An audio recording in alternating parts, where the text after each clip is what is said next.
Hi guys, it's Caroline, and today I'm going to be doing my June wrap-up. Okay, I read 18 books in June, which is why I've been putting off this video, because that's just a lot, so I'm going to try to get through this real quick. So, let's get into it. First up is 1,000 Splendid Suns by Khaled Hosseini, who wrote The Kite Runner. I gave this 3 stars. I thought it was just fine. It kind of is more focused on actually the history of like Afghanistan and what's going on, and because of that I felt that I was distanced from the characters, and the characters felt more like they were people being moved around in order to showcase history rather than a story that I was also just, getting that it was embedded with history. And because of that, I just I didn't feel as connected. And then towards the end, there's some moments that you're certainly meant to cry at, and it did make me tear up, but I felt more like used rather than like actually moved. But otherwise, I didn't have any issue with it. It's fine. I gave it 3 stars. Next, I read Cowboy Grays by Roberto Bolaño, which is translated by Natasha Wimmer. I gave this 3.5 stars. This is a collection of 3 novellas by a very famous author. I think they were fine. I, for whatever reason, thought these were going to be spookier than they actually ended up being. And I also just this is my own fault, but I don't know enough of Latin American history for sort of the subtle parts that would have made it creepier to actually click with my brain. I do know that there's political undercurrents throughout these books, and if I were more aware of what was going on, I probably would have picked up on it, but I was aware enough to know that there was stuff I was missing out on, but not aware what was actually happening, if that makes sense. So I wish I was more knowledgeable, and I probably would have enjoyed this book more if I was, but that's on me. Next up, I read The Gilded Wolves by Roshani Chokshi. This is the first in a 3-book series, and it's sort of like The Six of Crows meets Paris. And I know everyone hates don't make Six of Crows comparisons, but it is in that vein in the sense that it is very heist heavy. I will say this has a much more complicated magical background than Six of Crows does, and also Six of Crows has an entire trilogy connected to it that explains Grisha and all of that, whereas this you just have to be thrown in. And I did find that to be a detriment in the sense that different magic just kept coming up when it was convenient rather than us knowing, and I felt a little bit whenever it behooved the author for this sort of magic to exist, then all of a sudden it did. I really liked the characters, and I think that's the strongest part of this book. I think the magic system, when you look into it, is very, very interesting, other than the fact that I feel sometimes it gets a little bit too convenient. My biggest issues come with just the plot. I don't think it's particularly well paced. I think in the middle it's very, very slow, but when it gets fast, it gets almost too fast. The plot was a little convenient and confusing at times, but the characters are so lovable. I will be continuing on with this series. I did only give this 3.5 stars, but I do think that the further books are worth checking out. Next up is The Thursday Murder Club by Richard Osman. Now, this is a mystery that is taking place at sort of a residential home, in the sense that it's for older people, but it's not necessarily an old folks home. Someone dies, and there's just this group called the Thursday Murder Club, and they, get their little thing in the rec room every Thursday, and they talk about unsolved murders, and they put their nose where it doesn't belong. And this time there's a murder actually on the residential campus, and it is just cute. It is adorable. It is funny. It is interesting. I like the twists and turns. It captured my attention. It was so much fun. This is a huge hit in the UK, absolutely huge, one of the biggest bestsellers of all time. And in the US, I feel it's been a sleeper, and I think it's wonderful. I'm recommending it left and right to people who love a good mystery, because it has that Agatha Christie feel, but it's also funny and updated in a way that it doesn't feel reused. I'm really excited for the second book that's coming out later this year, I believe in the fall, and I gave that 4 stars. Then comes The Secret History by Donna Tartt. I finally got around to it, guys. I did it. I finally did it. If you are unaware what The Secret History about, it is dark academia about these people at a small college, I believe in Vermont, and shit just goes down. The prologue is they've clearly killed someone, and so the rest of the book is 1, why did they kill this person? 2, how'd they do it? 3, are they going to get away with it? And what's the repercussions of that? I thought this was really great. I ended up giving it 4 stars. This was so close to being a 5 star. There's a halfway point. And if you cut the 100 pages after the halfway point and condensed it into 30 pages, this would have been 5 stars. And for that, like, I just kind of was losing interest, and then it regained my interest again and finished it out. So real close to being a 5 stars, you know. Who would have thought I would have said Donna Tartt be shorter, but here I am, I'm saying it. Then I listened to The Luck of the Titanic by Stacey Lee, which I gave 3.5 stars. This is a book inspired by a few survivors of the Titanic that were Asian. And this is like a little known fact of history, or maybe not something that we even knew until recently. Regardless, she's sort of writing about why they were here, you know, what their story was. And I thought it was interesting. I thought it was fun. It was weird because the fact that they were on the Titanic and like the sinking was coming, like, didn't feel like it was really even pressing down on the story. I don't know. I felt like some of the character relationships were a little shallow or easy to predict or see coming. And so that just, like, you know, didn't make my enjoyment so great. I also kind of saw the end coming, and part of that is because, you know, the Titanic sinks and you know something's gonna have to happen when it sinks. But yeah, I kind of saw all the like emotional points that it was gonna hit. So yeah, 3.5 stars. I'm glad stories like this are being told, but like, I'm also not a huge Titanic person anyway. Then I read Heartstopper Volume 3, and you know, this is cute. I gave it 4 stars. These are just like, they feel good, you have a good time, you read it in an hour and a half, you're done, you feel like you've just, like, you know, had a bowl of ice cream, and then you move on. And that's all I'm going to say about that. So then I read Milkfed by Melissa Broder, and I gave this 3.5 stars. This is really funny. It is about a Jewish woman who is not at all Orthodox, who is suffering from an eating disorder, whose therapist recommends that she should cut off contact with her mother. She does this. She kind of falls like in love with, becomes obsessed with this like heavyset Orthodox Jewish woman who runs the frozen yogurt place that she eats at on her break. And so she's kind of a part of this woman's like Orthodox Jewish life. She goes to like Shabbat with the family.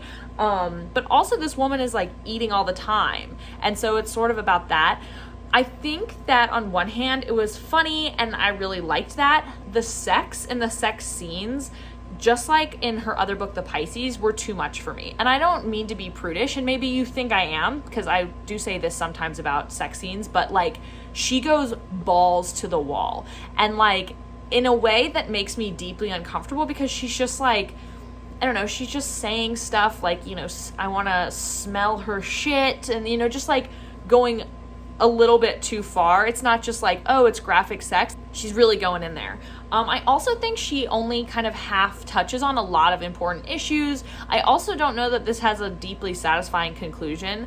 But yeah, I mean, it was funny when it wasn't overly shocking. And that's the other thing, is I feel like she says this stuff just to have the shock value. And I just like don't find that particularly good literature. But then like the other half of it was really good writing. I gave this 3.5 stars. I really do like this cover, despite the fact that it's just like clearly a nipple, but like it's very aesthetically pleasing. Then I read The Firekeepers Daughter by Angeline Booley, and oh my god, 4.5 stars. This was great. If you would have told me a contemporary mystery YA was gonna like rock my socks off, I probably wouldn't have believed you, because that's normally not something I go for. The YA thriller mystery thing does like not usually go over well for me, and this was chef's kiss wonderful. It is about a girl on a reservation. There is an FBI investigation. The main character kind of goes undercover for this. I really like this. I thought it was wonderful. I loved the characters. I loved the relationship. I loved the way the pacing. I loved the reveal. I think my one thing, and I will try to say this in a way that's not spoilery, but there is like one tiny piece of all of this that like relies on just going with a kind of supernaturally thing. Every time they just mentioned it in passing and moved on to like figure out the rest of it, I was a little bit like, are we not gonna like address this? Like, but that was my only thing. But otherwise, this was like impeccable, amazing, wonderful. You should read it if you haven't already. Then I read Queen of Vaults. Why do I do this to myself? This is by Amanda Foody. This is the 3rd book in like the Shadow Game series, the first one being Ace of Shades. I hated all of them. Why I read this entire trilogy, especially because the final 2 books are really long, like 500 and 600 pages. I don't know. Gave it 2.5 stars.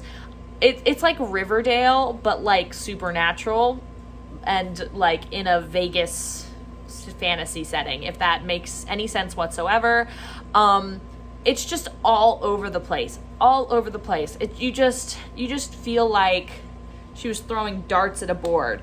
And like, I think she wanted this trilogy to turn into something that she didn't see when she wrote the first book. So I think a lot of what I remember from the first book, from like who these characters were, what their histories were, doesn't make sense with who they like become and what they find out about themselves in the third book. They're like all in gangs, which is supposed to be really cutesy, which is also very Riverdale of them, which I find weird because they're killing people and they're like, oh my god, I'm just like a little 17-year-old in a gang, isn't this so cute? And I'm like, gang violence is real, like let's not do. I did that to myself and now it's over. The next up is The Rose Code, which I loved. This is by Kate Quinn. She wrote The Alice Network. I gave this 5 stars. This is a historical fiction novel about the women who broke some of the like German codes during World War II, and they had to do it completely in secret. It's also one of the main characters who worked as part of this like code breakers team was like King or Prince Philip's like girlfriend before he decided to marry Queen Elizabeth, which I think is wild. And while I was reading it, I was like, this can't be real. No, it's really truly based on a woman who dated him before he decided to like get married to Queen Elizabeth. And that is fascinating, like absolutely fascinating. And to learn about the code breaking too was really cool. But also I love that it's focused on women's stories. And this is really a focus on women, their contribution, but also the consequences of that contribution. And I loved it. It's well written, it's gripping, it's fun, it's sad, and like I cried, I had a good time, I learned a lot. Then I read Tokyo Ever After by Amigo Jean, and I gave this 2.5 stars. This is sort of like a like Princess Diaries / Cinderella retelling. Basically, this girl who grew up with a single mother realizes that she is actually the crown princess of Japan, and she gets whisked away. She finally goes to meet her father, and this is her first time at court. It was bad. It was bad. I mean, like, it was written really silly. Like, the way she felt really immature. It was driving me bonkers, which this is maybe showing my age, but she's on the flight to go meet her father, who's like second or first in line to become emperor. And she has this like dossier on like all her extended family and like her cousins and her grandparents and like who are the royalty of Japan. And she is now royalty of Japan. And instead of reading it, she like watches a movie on the flight and then like gets called out for it by her guard. And it drives me nuts because like I am such a type A person. Like, you think I'm gonna put myself in a scenario and not do all my research, and now you're like a princess and you know people are gonna be paying attention to you and you still don't do your research? I am a 22-year-old and this was not written for me. Then I read King of Scars by Leigh Bardugo, which I gave 4 stars. I think this was really fun. It's fast-paced. It's, you know, Nikolai, which is just such a fun character from the Shadow and Bone trilogy. Honestly, he's the only reason I really like that trilogy. I don't think that... Anyway, we're not going to get into my thoughts on the Shadow and Bone trilogy. But this was a lot of fun. I think it dived into characters that I really enjoy. I like Zoya, I like Nina, and I think that this kind of goes into who they are as people in a way that is like fun and constructive and shows like the like feminine strength. And I really appreciate just all the discussion that's going on. I do think that kind of in the middle it started to drag, but when it picked up, like boy did it pick up. And it's taking some like unexpected turns, which I did enjoy. That's one of my favorite things in fantasy, when you think you know what the plan is and then you like see it start to go out and you're like, oh no, everything's going wrong, and then boom, everything goes right for your main character because like he really masterminded it. Anyway, I had fun with this, 4 stars. Then I read Anna Kay Away, which is by Jennifer Lee. This is the second book in this series, the first one being Anna Kay, which is a like Gossip Girl-esque retelling of Anna Karenina, and I thought was wonderful. Was it great literature? No, but it was so silly and fun. This book, 2.5 stars.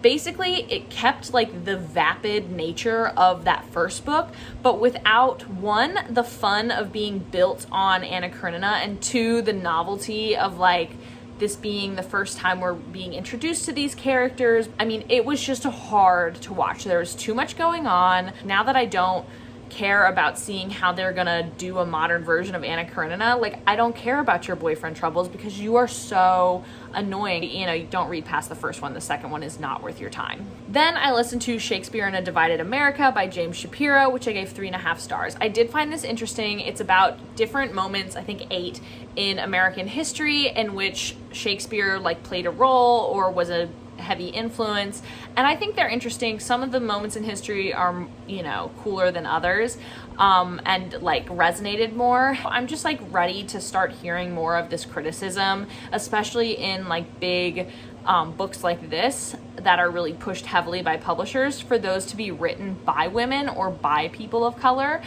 because it is like one step to have this man talk about the taming of the shrew and the influence on feminism and like how people reacted to this, but it's another to hear that from like a woman. That hurt this in my case, especially because I've done just a lot of research and a lot of learning about Shakespeare, both in college by some of the greatest Shakespearean scholars like Stephen Greenblatt and Margie Garber. So it's just like, I don't know what else this man can tell me, especially from just like a white man's critical point of view. Then I read Exhalation by Ted Chiang, and this is a collection of sci-fi short stories, which I thought was absolutely wonderful. I think that this author has such a great mind for constructing things.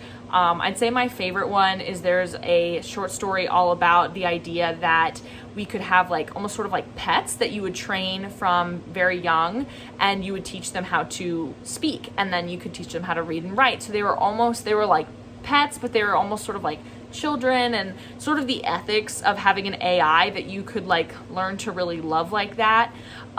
It was fascinating. I will say I think the longer his short stories are, the better. The shorter ones a lot of times just like kind of had an idea and they were like, drops mic, think about that. And I preferred the longer ones that really took me through the paces. I really love this. Would recommend. 4 stars. Then I read People We Meet on Vacation by Emily Henry. I loved Beach Read last year, and I loved this one this year. I gave it 4.5 stars. If you're looking for a cute romance to read this summer that's gonna make you laugh, that's gonna make you cry, this is what you need to be reading. It is so cute. So cute. It just warmed my heart. It was perfect. It had that right rom-com balance. It had that will they, won't they feel. Yes, there's like the third act miscommunication, but it's not done in a way where you're like beating your head against the wall. How could you do this? It's very real and understandable, particularly because these are adults who are just making sure that they want to go in the same places in life. Like literally and physically, is it okay for us to be in New York City? That sort of thing, you know? So I just felt that that was really realistic, but seeing them together and the shenanigans was hilarious and heartwarming, and I just had a wonderful time reading this, and it was just delightful. That's the word I would use, delightful. All right, guys, we're almost to the end, and my final book of June was With Teeth by Kristen Arnett, and this book is just a good time, and by good time, I don't mean it's happy. It is very depressing. This is about a lesbian mom who is raising a child who seems to be particularly difficult. Her relationship with her wife is not going well, and there's also this extra added strain because like the wife really wants to put on this good face, like, look, 2 moms can raise a kid just right.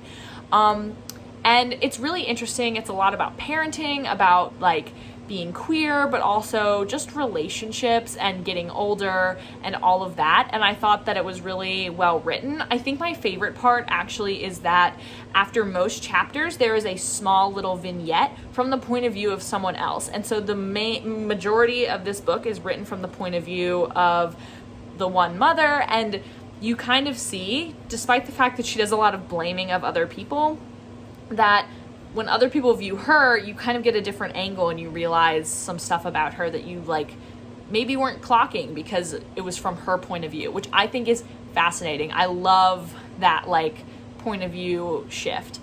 My only complaint is I feel like at the end, like no one learned. I don't know. I just feel a little bit like everyone continued on their way. And that's not to say that that's a bad ending. I just felt a little bit like it was depressing. Just be prepared not to ride off into the sunset at the end of this. But I really did enjoy it. And this is another example of an aesthetically pleasing cover. So I'm all for it. Alrighty guys, hopefully that was brief enough, but those are all 18 of the books that I read in June. Have a good day. Bye.